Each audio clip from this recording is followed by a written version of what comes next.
What's up guys, it's Ed from TechSource, and today we are going to be looking at ASUS's new flagship motherboard based on the X99 chipset. This is the ROG Rampage 5 Edition 10, a completely spec'd out high-end motherboard for both Haswell E and Broadwell E processors. If you guys have been in the market for a high-end eATX motherboard that offers all of the bells and whistles, then this may very well be the motherboard you've been waiting for. Don't get too excited though, because this will cost you $600, which puts the Rampage 5 Edition 10 out of reach for most. So before we get into all the good stuff, let's take a look at the box and the contents inside. When it comes to packaging, ASUS never disappoints. I feel like presentation is just as important as everything else. So opening up the flap, we are greeted by a plastic shield protecting the motherboard, and below that we have another box which includes all of the additional cables and accessories. You get 10 SATA 6GB cables, SLI bridges for 2, 3, and even 4-way configurations.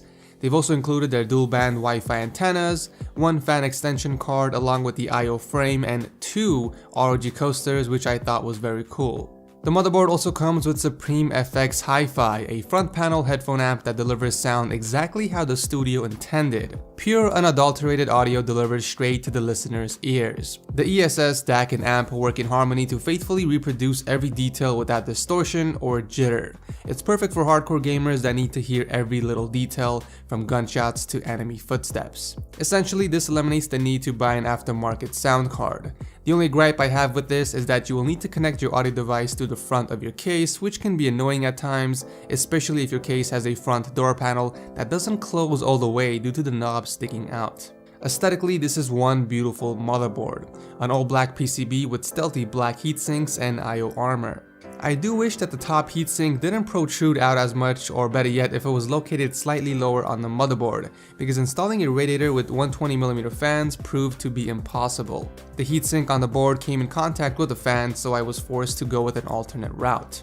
For I/O, ASUS has gotten rid of the ugly I/O shield, and now everything is pre-mounted, which not only looks cooler, but will help make the installation process easier. I'm very glad that ASUS has gone with a neutral black look. Combine that with the new Aura RGB lighting, and this motherboard will practically look good in any build. The lights are controlled by the Aura software, and you can change the LEDs to any color you want using the color wheel. You can not only give it some pretty cool effects, but you can also change the color individually for each area or synchronize all the colors together. The parts of the motherboard that light up are the armor for both the I/O and Supreme FX, the ROG text in the middle, each PCIe slot, the ROG logo, and lastly the entire right side of the motherboard. Additionally, there is a 4-pin RGB strip header near the bottom of the motherboard that allows for additional LED strips to be connected. Aesthetics aside, you can expect high-end performance from this board as well. I mean, it didn't break 3 world records and set 14 global first places for no reason. You get 40-lane support with 4 PCIe 3.0 16X slots and 1 PCIe 2.0 4X and 1X as well.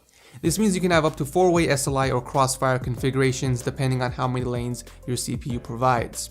Speaking of graphics cards, the Rampage 5 Edition 10 also comes with 4 reinforced PCIe slots, which they are calling Safe Slot.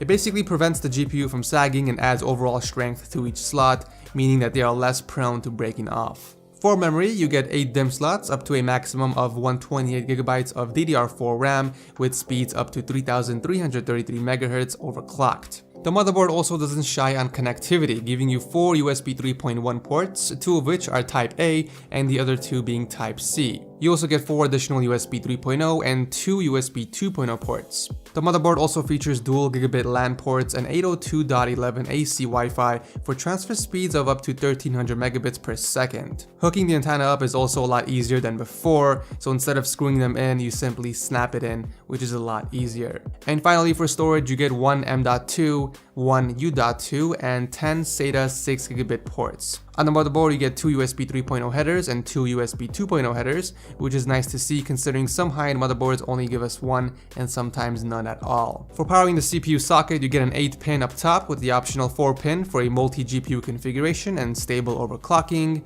The board also comes with 7 fan connectors and 1 extension fan header for the included fan extension card. Out of the 7 fan connectors, one of them is actually a dedicated water pump header, which is nice to see. And finally, let's talk about the software. ASUS's UEFI BIOS is personally one of my favorites because it's user-friendly and at the same time it's advanced. Using the QFan feature, you can individually control either PWM or DC fans via curves that can be adjusted according to onboard or manually positioned temperature sensors.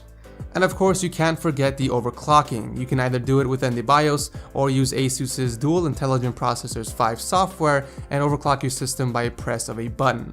I was able to overclock my 6950X from 3.0 GHz all the way up to 4.2 with a core voltage of 1.42. The program basically detects your hardware, then it stress tests your PC to give you the best possible overclock it can. Now, I do advise against using overclocking software because most of the time it sets the voltage higher than necessary. To give you guys an example, I actually manually overclocked the CPU through the BIOS. Not only did I get a higher clock of 4.3 GHz, but I did it with a much lower voltage of 1.35. So in conclusion, if money isn't an issue and you want the absolute best motherboard in your rig with all the bells and whistles, then this is it. This motherboard is targeted for hardcore enthusiasts that plan on pushing their system to the extreme and by doing multi-GPU configurations or even water cooling. Now, if you don't care for most of these features and don't have $600 laying around, then the ASUS Strix X99 gaming motherboard is the next best option. For a fraction of the price, you still get most of the same features, including the Aura RGB lighting, safe slot, and Supreme FX audio. But if you guys are interested in checking out either one of these, I will leave a link to them down below. As always, if you guys enjoy these types of videos, be sure to hit that like button, and I will see you in the next video.